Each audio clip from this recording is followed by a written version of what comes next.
নমস্কার, দৃষ্টিকোণে সকলকে স্বাগত। বাংলাদেশে জুলাই বিপ্লবের ১ বছর পূর্তিতে বাংলাদেশ কি আবার উত্তাল হতে চলেছে? বাংলাদেশের নতুন যে স্টুডেন্ট বেস পার্টি এনসিপি, তারা গোপালগঞ্জে সভা করতে গিয়েছিল এবং সেই সময় নিষিদ্ধ আওয়ামী লীগের ছাত্র সংগঠন বিক্ষোভ দেখায় এবং সেখানে পুলিশ এবং সেনাবাহিনীর গুলিতে ৪ জন মৃত্যুবরণ করেছে এবং প্রায় ৩০ জন মতো হসপিটালাইজড অবস্থায় আছে। প্রায় ১ বছর আগে জুলাই মাসে শুরু হয়েছিল কোটা বিরোধী আন্দোলন এবং সেখানেও কিন্তু এই একই রকমভাবে পুলিশ এবং সেনাবাহিনীর গুলিতে কয়েকশো স্টুডেন্টকে মরতে দেখা গিয়েছিল এবং যার ফলাফল হিসাবেই শেখ হাসিনা সরকারের পতন হয়। কিন্তু যখন স্টুডেন্টরা ক্ষমতায় আসে, এখন কোশ্চেন হলো যে তারাও কি আবার একই রকমভাবে সংস্কারের নাম করে সেই ক্ষমতার অপব্যবহার করছে এবং যার ফলে তারাও একই নিয়ম অনুযায়ী পুলিশকে গুলি চালাতে বলে ছাত্র জনতাকে হত্যা করছে এবং দেখা গেছে যে সেখানে সভাস্থল থেকে এনসিপির নেতারা আর্মির ট্যাঙ্কারে করে গোপালগঞ্জ ত্যাগ করেছে। তো এই ১ বছরে এই স্টুডেন্টের যে অন্তর্বর্তীকালীন সরকার, সেই সরকার কি সত্যি যে নির্বাচন দেবে সেখানে বাংলাদেশের সত্যিকারের ইকুয়াল অ্যান্ড লিবারেল পলিটিক্সের জন্ম নেবে, নাকি আবারই আরেকটি স্বৈরচার অর্থাৎ অটোক্রেটিক গভর্নমেন্ট তৈরি হবে? না, বাংলাদেশ মৌলবাদীদের শাসনতন্ত্রে চলে যাবে আফগানিস্তানের মতো। তো চলুন এগুলো সমস্ত কিছুর জবাব পেতে আমরা আজকের ভিডিও সিরিজে দেখে নেব, তার উত্তর আপনারাই দেবেন।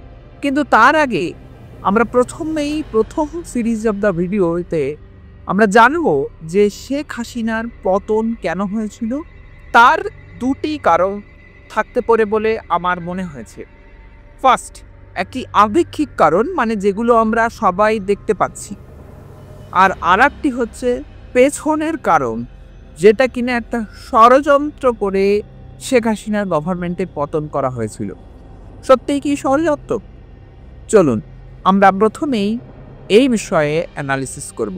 আমরা যদি দেখি ২০২৪-এর জুলাই মাসে প্রথম দিক থেকেই কোটা বিরোধী আন্দোলন শুরু হয়েছিল।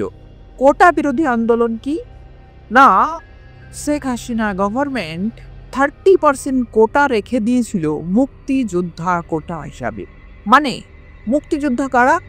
১৯৭১ সালে শেখ মুজিবুর রহমানের নেতৃত্বে যারা পাকিস্তানের বিরুদ্ধে স্বাধীনতা সংগ্রামে লিপ্ত হয়েছিল, তাদেরই বংশাক্রমিক ছেলে মেয়ে কিংবা তারাই একটি স্পেশাল সুবিধা উপভোগ করতে পারবে। তাদের একটি রিজার্ভেশন দেওয়া হয়েছিল চাকরি ক্ষেত্রে এবং এর বিরুদ্ধেই, এই রিজার্ভেশনের বিরুদ্ধে, এই কোটার বিরুদ্ধেই ছাত্র জনতা কিন্তু জুলাই মাসে বিপ্লব করতে শুরু করে এবং ১৬ই জুলাই আবু সাইদ নামে একজন ছাত্র পুলিশের গুলিতে বুক পেতে মারা গিয়েছিল এবং সেই চিত্র সারা বাংলাদেশ শুধু নয়, সারা পৃথিবীতে ভাইরাল হয়ে গেছিল এবং যার ফলে তারপর থেকে আন্দোলন বিশালভাবে স্প্রেড করে সমগ্র বাংলাদেশে এবং ছাত্র আন্দোলন একসময় ছাত্র জনতার আন্দোলনে পরিণত হয়। গভর্নমেন্টের পক্ষ থেকে ইন্টারনেট বন্ধ করে দেওয়া হয়েছিল, ১৪৪ ধারা জারি করা হয়েছিল এবং কিন্তু এই সমস্ত কিছুর পরেও ছাত্র জনতা কিন্তু থেমকে থাকেনি। কয়েকশো মানুষকে শেখ হাসিনার গভর্নমেন্ট গুলি করে হত্যা করেছিল এবং ৫ই আগস্ট এই ছাত্র জনতার আন্দোলনের কাছে পরাস্ত হয়ে শেখ হাসিনা বাংলাদেশ ছেড়ে ভারতে পালিয়ে আসে। এই ছিল একটি সামগ্রিক চিত্রপট যেটা কিনা আমরা দেখতে পেয়েছি। কিন্তু সত্যিই কি এত সহজে মাত্র ১ মাসের আন্দোলনে শেখ হাসিনা গভর্নমেন্টকে ফেলে দেওয়া খুবই সহজ হয়েছিল? যেখানে কিনা শেখ হাসিনার গভর্নমেন্ট প্রায় 2009 থেকে 24 পর্যন্ত তিনবার ভোটে সংখ্যাগরিষ্ঠতা নিয়ে জিতে প্রধানমন্ত্রী পদে আসীন হয়েছে, সেখানে সেই গভর্নমেন্টকে এত সহজেই ফেলে দেওয়া এই চিত্রের মধ্যে দিয়ে কি সম্ভব হয়েছিল? না, একেবারেই না। এর কারণ জানতে হলে আমাদের একটু পেছনের দিকে চলে যেতে হবে, যে 2001 সালে যখন শেখ হাসিনার গভর্নমেন্ট একবার ক্ষমতায় এসেছিল এবং তারপরে 2009 সাল থেকে 2024 পর্যন্ত প্রায় তিনবার ক্ষমতায় আসীন হয়।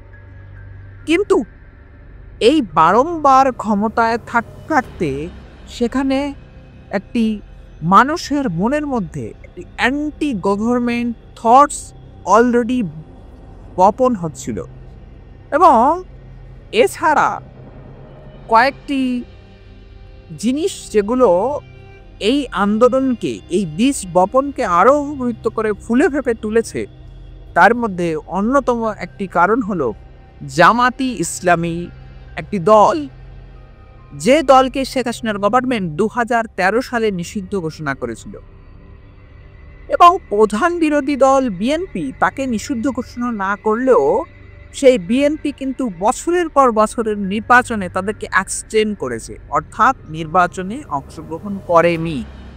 কারণ দেখানো হয়েছে যে এই নির্বাচনে কিন্তু সত্যিই নির্বাচন সুষ্ঠু এবং কারেক্টলি হয় না, অর্থাৎ ম্যাল প্র্যাকটিস এই নির্বাচনে হয়ে থাকে। এটা বিএনপির দাবি ছিল, অনেক বছর ধরে করে আসছে এবং বিএনপি নেত্রী খালেদা জিয়া কিন্তু বিভিন্ন দুর্নীতি মামলায় তিনি জেলে ছিলেন এবং তার একমাত্র পুত্র তারেক রহমান তিনি বিদেশে বসে এই দলটিকে সামলাচ্ছিলেন এবং ইউরোপিয়ান ইউনিয়নে তাদের বিভিন্ন প্রতিনিধি পাঠিয়ে এই বার্তা পৌঁছানোর চেষ্টা করছিলেন যে বাংলাদেশে ফেয়ার ইলেকশন কয়েক বছর ধরে হচ্ছে না। এই তো গেল বিএনপির, তাদের একটা মানে পার্সেন্টেজ তাদের সাপোর্টাররা আছে, তাদের মনের মধ্যে একটা ক্ষোভ কিন্তু এইভাবে বপন হচ্ছিল এবং বিএনপি ভোটে পার্টিসিপেট করছিল না। এবার আমরা চলে যাব যে, এবং এই যে এদের দাবি ছিল যে ভোটে ম্যাল প্র্যাকটিস হয়, এই দাবি কিন্তু একেবারেই অমূলক নয়। এই ভোটগুলির দিকে আমরা যদি দেখি তাহলে দেখব ভোটার টার্ন আউট রেশিও, অর্থাৎ কত পার্সেন্ট লোক যাদের ভোটাধিকার আছে তারা কত পার্সেন্ট লোক ভোট দিতে যাচ্ছে, সেই পার্সেন্টেজ কিন্তু খুবই করুণ, অর্থাৎ 37 থেকে 40% মধ্যে ভোটার টার্ন আউট রেশিও, অর্থাৎ মাত্র টোটাল ভোটারের 37 to 40% লোক ভোট দিয়ে শেখ হাসিনা গভর্নমেন্টকে ক্ষমতায় রাখছিল এবং তিনি সংখ্যাগরিষ্ঠ হিসাবে বারবার দিতে আসছিলেন। অর্থাৎ বিএনপির যে এই দাবি কিন্তু অমূলক নয় যে ভোটে ম্যাল প্র্যাকটিস করা হয়। এবং তৃতীয় নম্বর কারণ, যেটা কিনা একটি ভীষণভাবে ইম্পর্টেন্ট কারণ, সেই কারণটি হলো 2013 সালের জামাতি ইসলামী একটি মৌলবাদী পার্টি, যারা কিনা 1971 সালের যুদ্ধের সময় পাকিস্তানকে সহায়তা করেছিল এবং যাদেরকে অ্যাকচুয়ালি রাজাকার বলা হয়, অর্থাৎ যারা পাকিস্তানিদের সাহায্য করেছিল 1971 সালের যুদ্ধে। আমেরিকার বিভিন্ন লেখকের বই অনুযায়ী 3 লক্ষ থেকে 5 লক্ষ লোক হত্যা হয়েছিল, সেই হত্যায় তারা হেল্প করেছিল, তারাই রাজাকার নামে পরিচিত। এখন 2013 সালে যখন তাদের নিষিদ্ধ ঘোষণা করা হয়, তারা কিন্তু অন্তরালে থেকে তাদের কার্যকলাপ, অর্থাৎ বিভিন্ন কমিউনিটি বা মাদ্রাসা খুলতে থাকে, সেখানে তাদের প্রচার প্রসার করতে থাকে, সোশ্যাল মিডিয়াতে তাদের বার্তা সম্প্রসারণ করতে থাকে। কিভাবে? প্রায় তাদের 200টির ওপরে ডিফারেন্ট চ্যানেল আছে, যেখানে এই মৌলবাদ, শরীয়ত ল, এগুলো কতটা মুসলিমদের জন্য ইম্পর্টেন্ট, এইগুলো নিয়ে বার্তা প্রতিদিন দেওয়া হতে থাকে। এছাড়া আমরা যদি সোশ্যাল মিডিয়ার প্রেজেন্সের দিকে দেখি, বাংলাদেশ পপুলেশনের প্রায় 39% পপুলেশন সোশ্যাল মিডিয়ায় প্রেজেন্ট আছে, অর্থাৎ তাদের ফেসবুক, ইনস্টাগ্রাম কোনো না কোনো অ্যাকাউন্ট আছে এবং এই 39%-এর মধ্যে প্রায় 51.5% 18 থেকে 24 বছর বয়সী তাদের এখানে সোশ্যাল মিডিয়ায় অ্যাকাউন্ট আছে। অর্থাৎ প্রায় অর্ধেক জনসংখ্যায় 18 থেকে 24 তাদের সোশ্যাল মিডিয়া অ্যাকাউন্ট আছে যারা কিনা ইউথ। এর মধ্যে বেশিরভাগই 66 to 67% হচ্ছে মেল, আর 37 to 38 এরকম পার্সেন্টেজ হচ্ছে ফিমেল প্রেজেন্স এই সোশ্যাল মিডিয়ায়।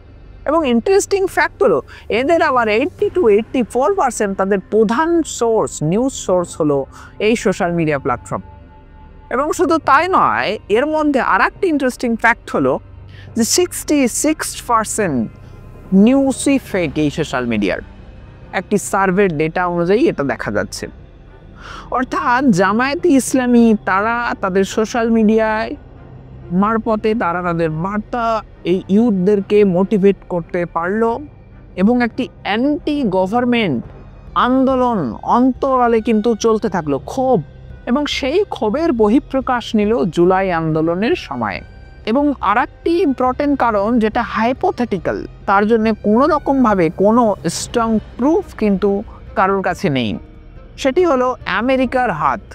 সত্যিই কি আমেরিকার হাত ছিল শেখ হাসিনা গভর্নমেন্টের ফেলে দেওয়ার জন্য? তার জন্য আমরা কিছু ফ্যাক্টের দিকে দেখব।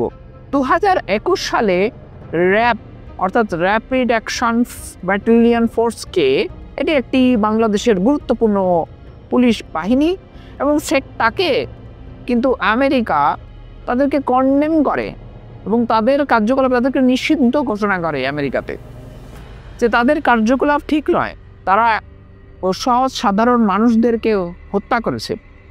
এবং 2023 সালে বাংলাদেশের নির্বাচন কমিশনের যারা পদাধিকার তাদের ভিসা রেস্ট্রিকশন করে।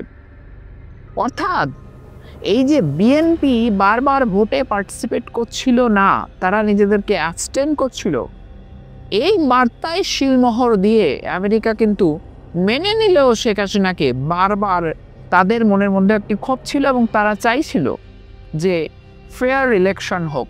এখন আমরা দেখব যে 8ই আগস্ট ডক্টর মোহাম্মদ ইউনূস প্রধান উপদেষ্টা হিসাবে, নিয়ার টু প্রাইম মিনিস্টার হিসাবে তিনি শপথ গ্রহণ করেন এবং কিছু স্টুডেন্টরা তারা বিভিন্ন উপদেষ্টা পদ অলঙ্কৃত করে এবং প্রায় 1 বছর ধরে তারা সংস্কার করার নামে এক প্রকার দেশ শাসন করছে, কোনো কারোর ভোটে নির্বাচন ছাড়াই। এখন আমরা দেখে নেওয়া যাক সত্যি ডক্টর মোহাম্মদ ইউনূস যে সংস্কার নাম দিয়েছিল সেই সংস্কার আদৌ করতে পারছেন কিনা। এখনো পর্যন্ত ডক্টর মোহাম্মদ ইউনূসের কয়েকটি গুরুত্বপূর্ণ সংস্কারের মধ্যে ভোটিং সিস্টেমকে বায়োমেট্রিক করার ব্যবস্থা, এবং যেখানে পেপার ট্রায়ালের মারফতে ভোটিং সিস্টেম করা, এবং নেক্সট ইলেকশানে 2026 ইলেকশানে আর্মির সহায়তায় তিনি ভোট করাবেন ফেয়ার প্রসেসে। এবং কয়েকটি সংস্কার কমিশন তিনি এস্টাবলিশ করেছেন, তার মধ্যে কনস্টিটিউশন সংস্কার কমিশন, নারী সংস্কার কমিশন। তো কনস্টিটিউশন সংস্কার কমিশন সেই রিপোর্ট 2025 জানুয়ারিতে জমা দিয়েছে, যেখানে দ্বিকক্ষ বিশিষ্ট পার্লামেন্টের কথা রেকমেন্ডেশন এসেছে। এবং নারী কমিশনের যে রেকমেন্ডেশনগুলো করা হয়েছে তার বিরুদ্ধে সারা দেশে মৌলবাদীরা ভীষণভাবে আন্দোলন করেছে, সেগুলো আদৌ ইমপ্লিমেন্ট করা যাবে কিনা সেটা একটি বড় কোশ্চেন। এছাড়া বিরোধীরা সমালোচনা করে বলছেন তিনি যেগুলো করেছেন স্বৈরাচারের মতো আবার আরেকটি স্বৈরাচার, যেমন তিনি ডেভিল হান্ট অ্যাকশন নিয়েছেন। ডেভিল হান্ট অ্যাকশনে কি করেছেন? তিনি সারা দেশের আওয়ামী লীগের সমর্থিত বিভিন্ন সমর্থকদের 13,000 সমর্থককে গ্রেপ্তার করেছে বিভিন্ন থানায়।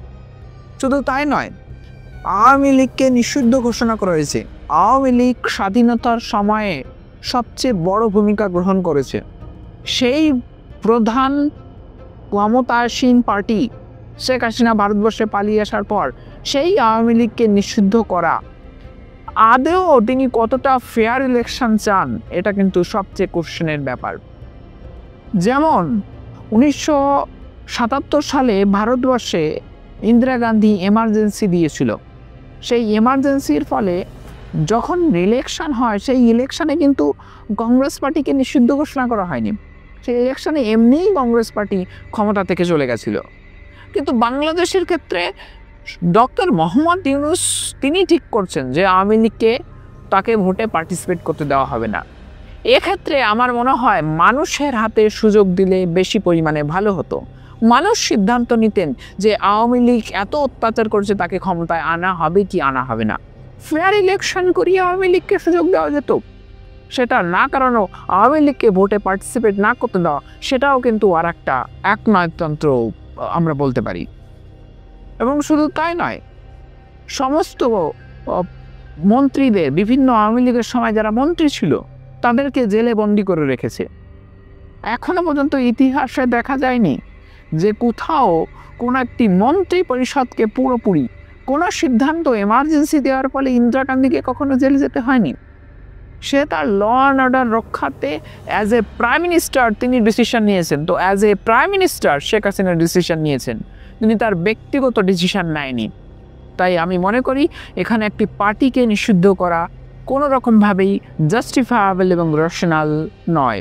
ইকোনমিক্যালি কি কোনো রকমভাবে তিনি চেঞ্জ করতে পেরেছেন? ইকোনমির কথা যদি ধরা হয় তাহলে বাংলাদেশের ইকোনমির 13%-এর উপরে জিডিপিতে কন্ট্রিবিউট করে গার্মেন্ট সেক্টর। সেই গার্মেন্ট সেক্টরের জন্য তিনি বিশেষ কোনো কিছু এক্সট্রা করতে পারেননি এবং অতিরিক্তভাবে চায়নাতে গিয়ে ভুল কথা বলার জন্যে গার্মেন্ট সেক্টরে যে ভারতের মারফতে রপ্তানি হতো সেই রপ্তানির পথ কিন্তু বন্ধ হয়ে গেছে এবং সুতো আমদানিতেও বাংলাদেশ নিষেধাজ্ঞা দিয়েছে, যার ফলে বাংলাদেশের গার্মেন্ট সেক্টরের কস্ট এক্সপেন্সেস বেড়ে গেছে। আমরা যদি দেখি ইনফ্লেশন, জিডিপি গ্রোথ, ইনফ্লেশন অর্থাৎ দ্রব্যমূল্য বৃদ্ধি 11 থেকে 14% এখন দ্রব্যমূল্য বৃদ্ধি হয়েছে। 2024-এ শেখ হাসিনার সময় এই দ্রব্যমূল্য বৃদ্ধির হার ছিল 8 থেকে 9%, সেটা বৃদ্ধি পেয়ে এখন 11 থেকে 14% হয়ে গেছে। এবং শুধু তাই নয়, ইকোনমিক গ্রোথের কথা যদি দেখি, IMF এর আগে বাংলাদেশের গ্রোথ রেট ছিল 6.6%-এর উপরে। ওয়ার্ল্ডের সবচেয়ে হাই জিডিপি গ্রোথ রেট ছিল বাংলাদেশের, সেখান থেকে কিন্তু তাদের গ্রোথ রেট কমিয়ে দিয়েছে এবং 2024-এ 5.3 ফোরকাস্টিং করা হয়েছে, অর্থাৎ খুবই কম। তার মানে ইকোনমিক্যালি সেভাবে তিনি কিছু সংস্কার করতে পারেননি, কিন্তু তিনি একটি ইনভেস্টমেন্ট সামিট করেছেন। সেখানে কি ইনভেস্টমেন্ট এসেছে সেই ডেটা আমার কাছে এখন বিষয় একটা নেই, সেটা নিয়ে আর একদিনের একটা ভিডিও করা যেতে পারে। এবং কয়েক হাজার আসামি যারা কিনা সাজাপ্রাপ্ত এবং স্বাধীনতা বিরোধী কার্যকলাপে যুক্ত ছিল তাদেরকে ছেড়ে দেওয়া হয়েছে, তিনি করেছেন।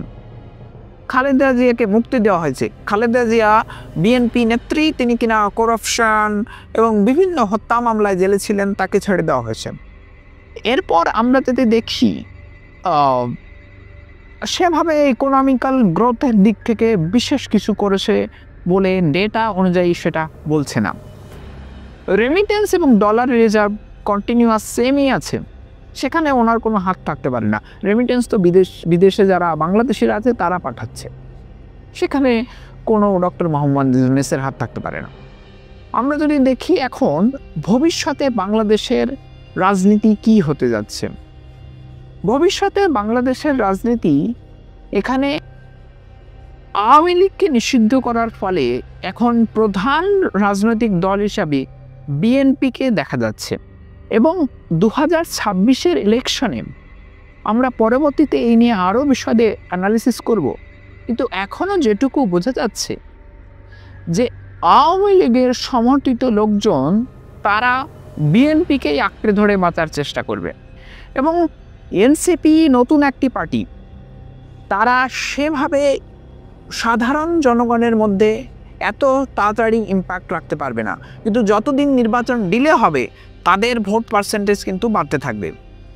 এবং জামাতি ইসলামী, তারা যেহেতু একটি ইসলামিক পার্টি এবং বাংলাদেশের 90% লোক ইসলাম ধর্মাবলম্বী এবং সেই ধর্মের সুশ্রী দিয়ে তারা যে ইউথ জেনারেশনকে মোটিভেট করতে পেরেছে, তার পরিপ্রেক্ষিতে তারা প্রধান বিরোধী দল হিসাবে উঠে আসতে পারে। কিন্তু সেক্ষেত্রে এনসিপি যদি কিছু সংখ্যক বেশি সিট পায় তাহলে এনসিপি হচ্ছে জামাতি ইসলামীকে সাপোর্ট করবে এবং তারাও কিন্তু গভর্নমেন্ট ফর্ম করতে পারে। সেই সম্ভাবনা যত ভোটে দেরি হবে সেই সম্ভাবনা কিন্তু বাড়তে থাকবে। আর না হলে খুব সহজেই বিএনপি ক্ষমতা আসীন হবে, এটা বলাই যায়। কিন্তু আওয়ামী লীগের মতো একটি রাজনৈতিক দল যারা কিনা স্বাধীনতায় অংশগ্রহণ করেছে তাদেরকে বাইরে রেখে নির্বাচন করা, এক্ষেত্রে ধীরে ধীরে বাংলাদেশে মৌলবাদী শাসন ব্যবস্থার দিকে এগোতে পারে। অর্থাৎ আমরা এই 1 বছরের মধ্যে দেখেছি ডক্টর মোহাম্মদ ইউনূসের সরকার যে কয়েকটি ঘটনা, কমিউনাল ঘটনা তাদের সামনে দিয়ে হয়ে গেছে, সেগুলো সবই মৌলবাদী শাসন ব্যবস্থা কায়েম করার একটি দৃষ্টান্ত।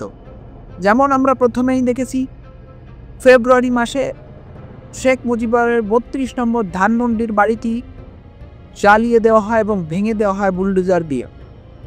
এরপর আমরা দেখেছি রবীন্দ্রনাথ ঠাকুরের পৈতৃক ভিটেতে সেখানে কিন্তু একটি জনতা মৌলবাদীরা গিয়ে তারা গিয়ে কিন্তু আক্রমণ করে। তারপরে আমরা এখন দেখছি সত্যজিৎ রায়ের পৈতৃক ভিটে উপেন্দ্রকিশোর রায়চৌধুরী তাদের যে ভিটে সেখানেও কিন্তু ভেঙে দেওয়া হচ্ছে। তো তার মানে এবং যে নারী কমিশনের রিপোর্ট পেশ করেছিল সেই কমিশনের রিপোর্টেও কিন্তু সারা দেশে আন্দোলন তৈরি হয়ে যায়। অর্থাৎ ভবিষ্যতে বাংলাদেশ কিন্তু একটি ভীষণভাবে মৌলবাদী শাসন ব্যবস্থার দিকে এগোতে পারে। এবং এই যে প্রধান দল আওয়ামী লীগকে ভোটে না রাখা, এটাও কিন্তু আরেকটি অটোক্রেসির জন্ম দিতে পারে। কিন্তু এগুলো কোনোটাই কন্টিনিউ হবে না। আমার মনে হয় আবার গণ অভ্যুত্থান হবে, ছাত্র জনতা আবার মাঠে নেমে আসবে এবং এর রিপিটেশন আমরা হয়তো দেখতে পাবো। তো বন্ধুরা, আপনাদের কি মতামত অবশ্যই কমেন্টের মারফতে জানান। ভিডিওটি তথ্যমূলক মনে হয়ে থাকলে অবশ্যই শেয়ার এবং কমেন্ট করতে ভুলবেন না। দেখা হচ্ছে পরবর্তী ভিডিও নিয়ে। ততক্ষণ সুস্থ থাকুন, ভালো থাকুন।